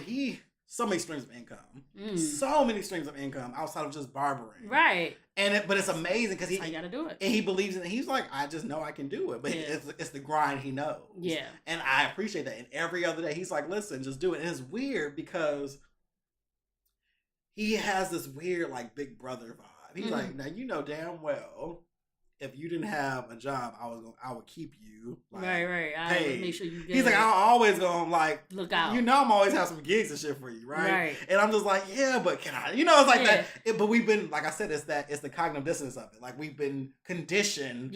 That you don't leave no job with benefits. You don't. You got good benefits. It's that comfort blanket, that security blanket that we're used to being wrapped up. Listen, I know that check is coming on the 31st and the 15th. You hear me? Every 2 weeks. You be like, it's a little tight, but I'm about that direct deposit about to hit. It's about to hit versus like if I don't get my ass out here and grind, and it might not be here. It's scary, and that's what I will say with the younger millennials. I feel like they have that more creative spirit, and they just kind of jump out there. And like you said, with us, we were pushed that you go to school, you go to trade school, you get that job, and you stay there. But we also got played though. With student loan debt. Hell yeah. We got played because the job market crashed when a lot of us got out of college. And so it made us be creative because we like, I got to pay this bitch Sally. How many people went to these schools and got these expensive ass degrees? I went to North Avenue University, a.k.a. Coppin State University. It was $2,500 a semester. But it was like a full university, HBCU. Shout out to Coppin. I'm not on the Alumni Association. Don't hit me. I'm not giving y'all nothing. Right. But, you know what I mean? But it was funny though because I remember getting into corporate and I would be sitting at a desk in my cubicle with somebody who went to like, you know, University of Pennsylvania or some shit, and they paid like $60,000 a year, and I was like, bitch, I paid $2,500 a semester. What you talking about? We got the same bachelor's, boo. No, it's real. It's real. I couldn't imagine. Like, and seriously, like, I don't even keeping it real. I have not used my degree once. It got me an interview, and I didn't even get the goddamn job. Damn. I still graduated college and still had to fucking work in the call center. Right, work your way up. And work my way up. So I was just like, what the fuck was the point? Yeah. That's my honest outlook on it. Like I'm literally paying back like 40-some thousand or some shit. Something stupid. Something crazy. Something stupid. And I'm just like, Sally Mae. What the fuck was the point? But it was because the generation before was like, this is what you gotta do. This is what you work for. No one pushed entrepreneurship. No one pushed creativity. I tell the story of, I never forget, and I put this online when I posted that I got my business registered with the state of Georgia. And I never forget, I was in the 6th grade. We had some sort of assembly, and there was this teacher. I couldn't remember her name, but when I posted this on Facebook, some people told me her name was Miss Kazmersky from Southeast High School. If you're still alive with your Polish woman's jerry curl, fuck you. But I remember we had to stand up, and they were like, what do you want to be when you grow up? And I said to her, I was like, I want to be an entrepreneur. And she was like, that's not a job. Sit down. You don't know what you're talking about. Crushed me. Because I was like, my little 6-year-old self was like, that's not okay. And the funny is, isn't it crazy how kids are usually right already? Yeah. And then some adult come and fuck it up? Like, I was ready. Listen, I done had hustles. Let me tell you something. You was ready. When I was in high school, dude, I was the pastry queen of Patterson High School. There was a bakery by my house. I used to stop at because I was the only one with like a fresh bakery. I would stop. My mom gave me my seed money. Yes. I would stop at the fresh bakery. I would get pastries. They were like 50 cents. I got to school. I sold them shits for $1. That's like, funny. I've been about this hustle. You know what's funny? I used to sell mixtapes. Really? You used to make them? I was the only one who had a fucking CD burner. Come on, DJ. But it's crazy though, because to this day I still make playlists. Yes, you do. I've always curated playlists. My cousin used to always say, "Your superpower is music." Yeah, and I'm looking at all these records. And it's crazy. And it's weird because it's weird that I didn't even go into music or find a way into it because it literally is my love. Yeah. But that's what I used to do. I used to make people with this random ass mix. And back then, I would like have like personal messages and shit. And people still be like, nigga, I just put the CD in and you talking to me about 5th period. Yo, and it's like, so I'm funny. like, nigga, we 32. Right. I'm like, why you playing CDs? Right. What do you put it in? Where does it go? Right. Your DVD player? Right. How does that work? Where do you put that? Do they make those anymore? But that was that was my hustle. I ate lunch off of that. You hear me? Because I would charge $5 Listen, dope. and if I had like 4 or 5 deliveries that day, You was making out. especially at 16, You was about to make it it rain. was like $20. Shit, I almost need a permit. You know what I mean? They was checking for you. You They had was the like, duffel bag. right. You the duffel bag. The boy. IRS was like, we Right. need to. We Well, need your to. son needs to get a tax ID Right. because he done made $25,000 off these little Right. bootleg CDs out here. And all I was doing was buying fucking Chick-fil-A and shit. Right. Chick-fil-A Mountain Dews and Right. shit. I was like, well, I'm Let me balling. get a 12-piece with that Chick-fil-A sauce. And you know how we do. Lemonade with light ice. Right. Because they be playing. I had to tell Starbucks the other day on the motherfucking refreshers. Right. I'm like, easy on the ice. Right. Y'all playing with me. This shit's $17. I don't need all this fucking ice. The fuck, I just spent my whole check at Starbucks. This is why I had to start French Toast. I had an addiction. Grande caramel macchiatos with the extra shot and almond milk. Right. That's $22 a pop. $22.17. I'm selling French toast. I put Starbucks in my fucking arms and shit. Listen, it adds up. That's real. But yeah, no, that was high school. It's like, but I remember that my mom, even with like the student loans and shit, and like my parents, they were just like, you gotta go to college because they didn't go. Yeah. So it became this kind of legacy thing. Like, you Mhm. gotta go. And like the student loans and shit weren't even my choice. Mm. Like, it was kind of like she just came, was like, you gotta sign this. Right. Like, damn, I'm stuck with this shit. And at I didn't this know, point. but I didn't realize I was stuck with it until I was stuck with it. Right. Okay, I'm just going to school. Like Velcro, And baby. all of a sudden I Once was you fuck with like, it, you stuck what with the it. fuck? And yeah, and to this day I'm just like, that's crazy. But I get it because that's what they saw for their children. Yeah. And now I'm thinking, like, if I ever had kids or people who have kids, we need to be teaching them trade schools, entrepreneurship, like feed their creativity. Exactly. Stop shutting your kids down. Your kids show a sign of a talent, let them Nurture explore it. that shit. Nurture it, Don't yeah. shut it down like, oh, that ain't no real job. Yeah. Any job that pays you money is a real job. There's so many things that I'm learning that now today. Like, as one of the beautiful things about the internet is that we're learning so much more about the world, but there's so many more talents that we can monetize that we didn't even know we could. You know what I'm saying? Like, literally, if you were like, you know what? People tired of paying these trash ass DJs $600 for a wedding. How about I'll make you a playlist for $50? You know what I mean? Like, And be just done with anyway, it. right? And I've done that. I made a couple playlists for parties. I've done that, and they were popping. I had transitions and everything. You Listen, the horn and you shit. never know. Yeah, you know what I'm talking about. DJ. Yeah, she better come on with the sexy nighttime voice. But even the time I was thinking about, just look at how we are with entertainment. There's so many celebrities who are celebrities because of social media. Yeah. Like Vine, rest in peace. 6-second clips. But King Bach and like there's a few people. They all came from DC Young Fly. Did he? I totally missed Vine. But they make 6-second clips. Yeah. And now they're on television. I mean, look at the Instagram comedians now that are. I'm not a big fan of a lot of them, but the landscape has changed, and that's what's so dope. And I think we can't be afraid. If something may be one way, but it may very well change later. We can't be so stuck. Like, this is the only way you got to go through it, because now, like I said, like I still have to work my way up. Yeah. Still paying Sally Mae.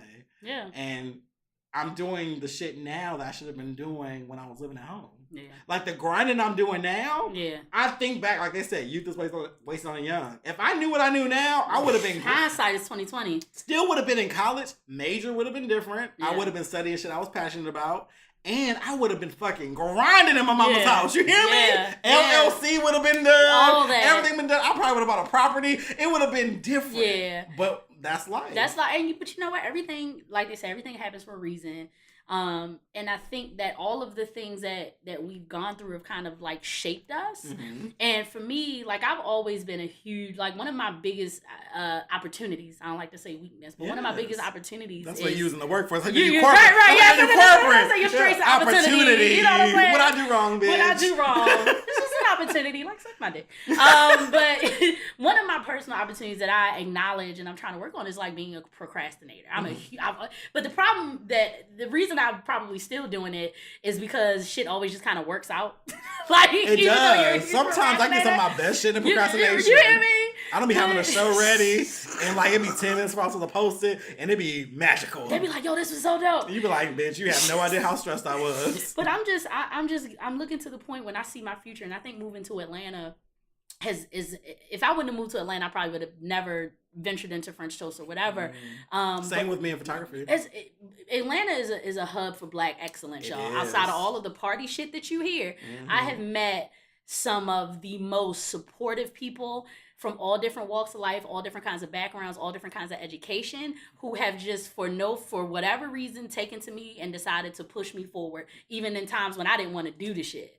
So I think that if maybe I had, perhaps if I had tried to do something some years ago and I was in another place, it wouldn't have worked out. I mean, the shit is going good.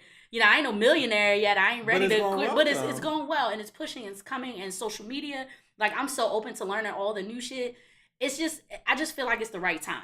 For long story short, it's the right time for it. Something about Atlanta, especially. It's magical, man. Because, like I said, I didn't even discover photography until I moved here. You know what I mean? And I told that story. I didn't, literally, my cousin, I told her, we went to a pub crawl on Saturday. And I told her that. She was like, I don't remember that, but okay. Right, but, on the way here, we were driving here, she was like, you should look into photography. You have a great eye. And I was just posting an Instagram photo. She's like, no, but the way your placement is just really, really dope. But I'm like, oh, girl, shut the fuck up. You know what I'm talking about. But then, I was bored while looking for work. And I was like, I had a little money saved up and shit like that from all the transitions. I got a camera. Told my fucking barber, who wants me to quit every fucking week. He got me my first gig. Yeah, see, it's it's been 6 years. Right. But Atlanta is something about it. Yeah, it just kind of... It's a magical place. It's like Disneyland for Black people. I mean, you be broke. You be like, nigga, I might be able to eat with another skill. You hear me? Now I might be able to eat good. And it's funny, though, this same story. I remember a good friend of mine here that I met. Shout out to CG. I don't know if she's going to listen, but whatever, fuck it. You gotta listen, CG. CG. But yeah, I remember I would, cook over there all the time. And she's just like, yo, you need to start charging people for this shit. It's always, like you said, is that one little instance of someone just giving you that push. You're like, all right, let me try this shit. Let me see what's popping, Yeah, and I mean, you gotta, I talk about imposter syndrome all the time. There's a part of many people that feels like you're not legit enough. Like you're not worthy of it. I get it real big time when, every time I get, a huge, a wedding or, a huge event, I'm like... Are you sure? Are you sure? They're like, bitch, I went to your website and put you in. Of course I'm sure. You know what I mean? Which are the positives? You like, oh. That came to me with, people starting to call me chef. And I felt weird about it because I'm like, I haven't been to culinary school. You know what I mean? But some people are just talented. Yeah. I'm a self-taught photographer. You haven't come through self-taught. And people are always like, oh, but I taught myself. But I mean... It was experience. So maybe skills that people got in their little 18-month class, it took me a couple years to get over time. That's what you see my hat, right? Yes, finesse. That's that finesse. I'm here for it. That's cute. That's cute. Come on, Black Dollars Challenge. But I'm also resourceful. Yeah, that's huge. I've always been resourceful. That's huge. I will never tell you no. I just be like, give me a second. Let me figure this shit out. Let me figure this shit out. What you want? Hold on. Right, I make Ain't it no happen. deal now. Hold on. I will make it happen. And I'm gonna figure it out. And we live in a time where the resources are there. Yep. If you don't hop on YouTube and shut the fuck up, you gonna Google some shit. Listen, real quick. You don't even. How you think I came up with the vegan French? I didn't know how to make no goddamn vegan French toast. Delicious. And it was delicious. Well, I Googled some shit and put some shit together and stumbled upon some shit and now I got bam. And it's real, but that imposter syndrome hits up. And Maya Angelou even had it. She was like, there were times she felt like deep in her career, like, do I belong here? Maya Angelou. But I think it's just a part of the grind though. So many people talk about it. You just feel like, am I worthy of this? And then sometimes you gotta just get your inner Beyonce and be like, yes, the fuck I am. Yes, I'm that bitch. I am. And I had to get to that point. I told my cousin over the weekend, I said, you know what? I have to actually claim the fact that I am a great photographer. Yes. And also that I'm a wedding photographer. Yeah. That shit used to scare me. Yeah. I'd be like, I do events. I do little right. My ass done so many damn weddings at this point. You gotta claim that shit. You right. And I'm like, speak your greatness. I can greatness. now say I am a wedding photographer. Yeah. And my motherfucking fee is run it. Because it gets a little hot. Yeah. It gets a little hot. But you gotta be like, but this is what I earned. I've earned this. Yeah. I've gotten the skill. I've built it up. I've done enough fuck shit. And I know what I need to give you the quality that you want. Yeah. And you can't let that get in the way. Run it. But it's just you're reconditioning yourself to be like, you know what, I can be my own livelihood. And to feel worthy for it. Exactly. And to feel like you deserve what you charge. Exactly. You don't gotta pay it.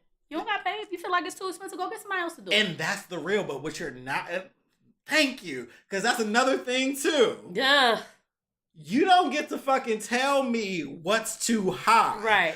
All you can tell me is what's too high for your budget. Right. You can't afford the shit, but guess what? Guess what? When you went to my website, how many photos you see on that bitch? Exactly. A lot. You saw Exactly. 6 years worth of paid motherfucking clients. So it's too high for you. But you don't get to tell me what I'm worth. And what makes me so upset about that is, and I've never had a person who wasn't a person of color say that to me.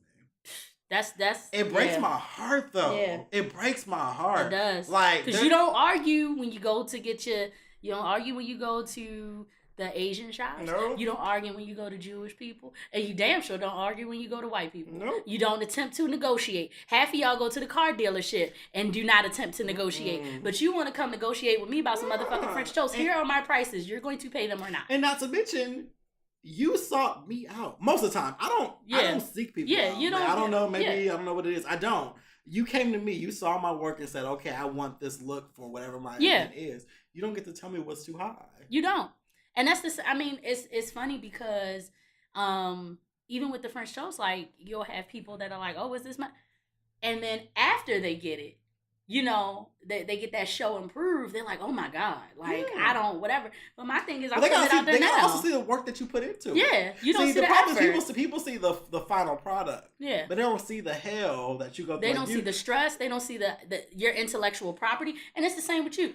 When you're setting up a shot, especially at a wedding in a place, and you're dealing with the elements and you're dealing with the lighting, this is my intellectual property. Listen, you know what I'm saying? I gotta think through this. You can get your cousin to come snap a photo with the iPhone. The editing process is a whole nother 20, 30 hours. Yeah. Like there's a whole nother thing that happens there. They never think about the equipment. They never think about the assistant I have to pay. Right. They never think about that shit. All they think is, oh, you come and snapping pictures. No, bitch. That's not this. With you have to go buy supplies. Yeah. You have to spend your time in a hot ass kitchen. Like I told everybody who's listening, she brought the food to my kitchen and prepared it in front of me. Yes. That's a whole nother fee, boo. Yeah. Like exactly. That's quality. It's freshness.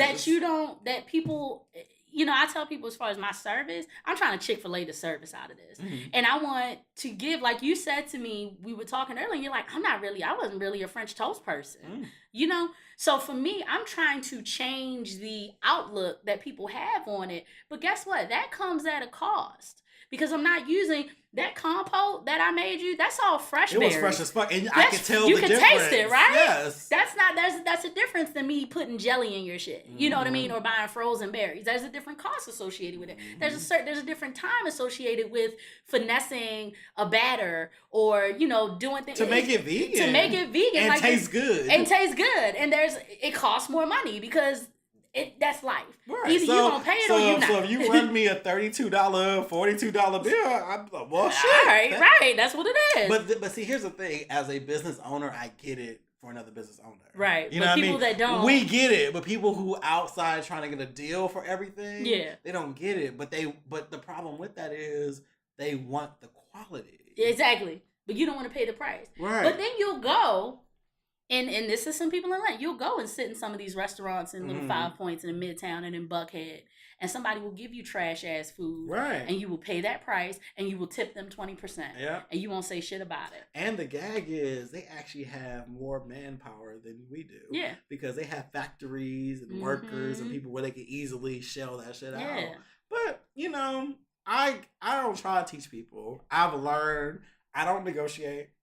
So if you're ever thinking about using Kevin DeWayne photography, I don't negotiate. Yeah. My price is my price. Yeah. And the thing about it is, I research. I look at market value of other photographers. I'm still percentages lower than a lot of my counterparts. So if you tell me I'm too high, you're full of shit. Yeah. You just are. You just are. Because I know can't afford it. Because I know for a fact I'm affordable, and that's only because I have a 9 to 5.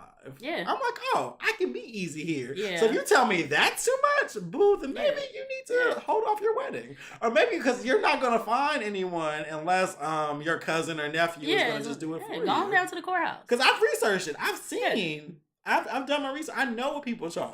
And you know what's funny though, because when you talk to other, like you said, business owners, that I've had other business owners, other entrepreneurs hire me for events. they've never tried to negotiate that. Right. And sometimes I feel like getting there and I'm like, damn, should I charge them more? Right, you be damn, you didn't even blink. You just like, all right, let me send you that. That's the cash best. app. That's like, the best like, feeling. When they like, you want it now? You be like, ooh, I was just kidding. That was a 6. Right. That was a Can you 6. add another 0? But you know, so people that go through the grind, they know, they get it. And they know, you know, your way of advertising your photos or my photos or my, you know, the all the 5 stars that I have from everyone that has done a review. You know what I'm saying? But it speaks for itself. It speaks for itself. You're And not bullshitting. Like, you didn't come in here with no frozen shit. Right. Like you, know you literally saying? came here with fresh food. You had a bag. Like shit, you bought me a drink. I don't know if that was just a brunch punch is on sale for $35 a gallon. But it's lit though, you know what I mean? And that's what it is. But then also I learned something. I do this baking event every year, which I post, and I'm teaching in November, right? That was another imposter syndrome. This is my 3rd year doing this shit. I still be like, you sure y'all want to pay me? Right. But I'm teaching for 4 hours. Was 2 classes, 2 hours each. And I do it every year, but I learn so much because there's a lot of famous people, famous bakers and stuff who go to this event. And one thing I learned from Jay Qualls, a renowned wedding, like he's made cakes for the biggest people. Yeah. And the thing he taught me was this. He was like, when you give out your rate, shut the fuck up. Yeah. He literally said that to me. He's all like, when someone asks you what your rate is, you say, this is what you're getting. This is the price. And then you literally go silent. You don't fill in that space. Right. Because when you fill in that space, you're showing doubt right. in yourself. Yes, you're talking yourself down. He was like, and nope. I've done that. He was like, nope. You just say, it's this much. Yeah. And you shut the fuck up. Wait 20 seconds, say, so what's good? Right. But that's good. Like that's good advice though, because that gap, that like awkward pause, you're like, you know, when you're just getting into the game, you're like, I mean, I can throw in some. No, you know what I mean. Like you just because you're like, what the fuck, you know what I mean. But it's a growing pain. But so, it is. You know You're hurting yourself. But here's the thing, though. As someone, and I have experienced this. He taught me this too. As someone who has let people haggle me and get lower, I feel like shit after that because I work so hard. I feel like a whore. Yeah, you work so hard, and they work you harder. People get discounts. Yes, work you harder. Oh my god, keep asking for extra little shit. The fuck? Right. They want extras, and then you feel like after you've given them the final product, like you have nothing left. You're just like, I'm empty. Yeah. So it's no point. You give your price and shut the fuck up. Yes, cheers That'll to be that. $5,000. Right, cheers for that. And just smile. I look at you. You better come on with this. Will that be a check? Will that be a check? Right, check, cash app, cash. What? What's good? Or $10,000 in food stamps. Listen, double it up. However you want to run it, you can run it. But you know what? 9 times out of 10, they were like, okay. Yeah. Because it's a game on both ends. Yeah. Because they want you to be like, you sure? They want you to doubt yourself. Because if they find a way for you to water yourself down, like, oh, well, you're not even sure of yourself. So, what's this? No, that's how much it is. And you can never seem pressed for it. Because I do know when you're hungry, when you need a bill. Because I know I've been there where I need a bill paid or I got a little extra that my job didn't cover. Yeah. I'm like, well, I really want this money. And I guess that $100 would be better than the $500 I normally charge. They'll take advantage of that, but you can't. And even on the flip side of it, not just to like a consumer, but for me, like from B2B, mm-hmm. like I've had, and I'm not gonna name any names, but I've had some businesses here, you know, reach out to me about working with them, coming in as kind of like a, you know, guest chef d'honneur sort of thing, and you know, I've had some make me some insulting ass offers, and. You know, if I were in a different position, maybe if I was out here starving or doubted myself or weren't really sure of what I present, I may have taken those just to kind of get quote unquote exposure or be somewhere. And it got to a point where I got this really insulting offer from a restaurant here. And I just said, you know what? I said to myself, I was like, yo, I got a whole ass corporate career. Mm-hmm. I'm good. Like, I mean, you know, I think it's the best though when you're just beginning. Yeah. It's an advantage because you're like, listen, that check don't come. You're not about to play me. You're not about to play. I'm not getting out my bed for this bullshit. Especially if it's my extra time. Yeah. I could be on the couch and be fine. I would much rather not be on my feet, not fucking getting carpal tunnel in my fingers, cracking eggs or whatever. If you're not going to pay me what I decide, what I'm worth, mm-hmm. you can kiss my ass. And the thing that irked me so bad about that was this is a Black-owned establishment. Mm-hmm. You know? So again, like I said before, we can collaborate or you can become competition. And you might be bigger now, but trust me, baby, I'm on your heels. So just keep that in mind out there, Atlanta restaurants. I think it's all about the experience. It is. Keep pushing. Know your value. And just take a leap. I think that's what it is. That's the biggest thing. Like, there's gonna come a time.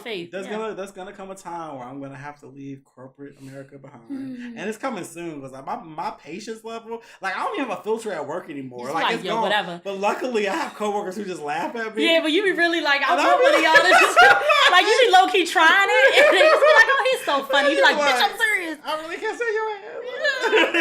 But at the same time, it's just like, but I'm learning though, and I realize that it's just my own passion calling. Yeah. And so listeners out there, if you have like a passion that you really want to feed that shit. Yeah. You only live once. Nurture it. And there's no believe in yourself. What's the worst gonna happen? I mean, the worst gonna happen is homelessness. Right. but once you conquer that, you just know you have to be okay with potentially selling a little ass with whatever it is that your passion is. Whatever, you know, shit. You give it away for free. Right, get it done. Right, get it done. Get it done. Put a little price tag on it. You hear me? Make it a service. Shit. But yeah, I agree, man. I think that everybody has a talent, no matter what it is. Yeah. And you know what your talent is. And I'm such now, even more than before, a proponent of like, follow your talent, figure out a way to monetize it. That's that old adage that they say, like, if you do something you love, you never work a day in your life. And I just want it. I just want to wake up and suck dick and collect checks. And I don't want to be a whore. Right, you want to be a whore. I don't want to be a whore. You want to suck the dick for free. Right, I want to do it for free. Get a check for something else. Right. But I mean, I would imagine in my dream life, I go out, take a couple pictures. Right. Maybe walk through a club real quick. Come home, suck some dick. Right. And then that would just be my life. Travel. Exactly. I want to suck dick in different countries. Just every continent. Yeah. That's, because when you do something you love, you'll never have to work a day. Right. And if push ever came to shove, you could suck a little dick for a little change. I'm very good at it. I've really gained a skill over these years. So. Yes, hey, you better come on. Skillfully. Yeah. So that's another stream of He's gonna get some dick sucking instructional videos. The way my job be getting on my nerves, it may very well be. They're gonna be looking like, is this nigga in his cubicle? Listen, I sometimes there's been days when people get on my nerves and I'll put on a little legal pad and I start listing different streams of income. I'll be like, Uber. I'll be like, okay, Lyft. Strip clubs, okay, photography. Like, I'm like, well, listen, if I really hustled and did all of these things, I can probably make my rent. I can make the rent. Roommates. Right. But it be like that sometimes. You had those days, you be like, fuck this shit. Well, I think ultimately we all seek freedom. Yeah. Like, Candy had something she posted today about, she had a convention and all the new entrepreneurs broke a clock. And the whole idea was breaking the chains of the time clock. And I'm like, that's real. Yeah. We all want to just be able to do what the fuck we want to do in our days. Like, I don't want to go to this conference call, Kathy. Yeah. Like, I don't want to hop on this phone call. I don't want to answer your email. I'm tired of your passive aggressive ass CC BCC ass bitches. Listen, y'all better stop playing with me, that BCC. I have to write so many emails and walk away because I know it's too emotional the first time. Yeah. And literally I delete like 12 lines. Really? Because I don't went off. Yeah. First of all, per my last email. Screenshot. Right. You said technically, and then when I come back, I delete like, that's fine. It'll be done by the end of the day. Yeah, it was one of my favorite quotes, and I don't know if a lot of y'all remember this if y'all listen to Jay-Z like that, but I'm a big Jay-Z fan. But Jay-Z has this song, public service announcement, right? Mm-hmm. And he says a lot of... It was on Black Album. Yeah. Mm-hmm. And he says a lot of dope shit in that, but the one thing he says is, I ain't invent the game, I just rolled the dice trying to get some change. Listen. That's it. That's all I'm doing. And I love Jay-Z's confidence because it was actually on this last Love Is Everything where he said, I just know I can't lose anything. He said, like, why are you mad at me when I just have confidence? Yeah. I just realize that there's nothing too big that I can't conquer. You hear me? And that's really actually, like I said, we talked about imposter syndrome. Yeah. Jay-Z's the opposite of that. He's like, I just decided that I want more from my life. And there's nothing wrong with that. But the problem is society thinks that's doing too much. Yeah. But when you see someone saying, I'm the shit, and end up being the shit, you're like, well, it might be something to that. Yeah, man. I can do anything. Yeah. Hey, Millie Wow. Oh, this was fun. Tell the people where they can find you. You can find me on at social media. On that. I don't know what it's this little juice. It's cute. It's a little tipsy. I see your little eyes rolling. But yeah, you can find me at French Toast Connection ATL. Also, I co-curate a foodie page called The Periodic Table. I saw that. It was cute. You gotta check it out. The foodie page. And it's a pop-up restaurant dinner experience thing that we do. I'm the resident chef there. So you can follow that page at periodic table _the. But if you go to at French Toast Connection ATL, don't forget that ATL, that's very important. And that's where you can find me. Facebook at French Toast Connect. Well, I'm sorry, Facebook is just French Toast Connection ATL.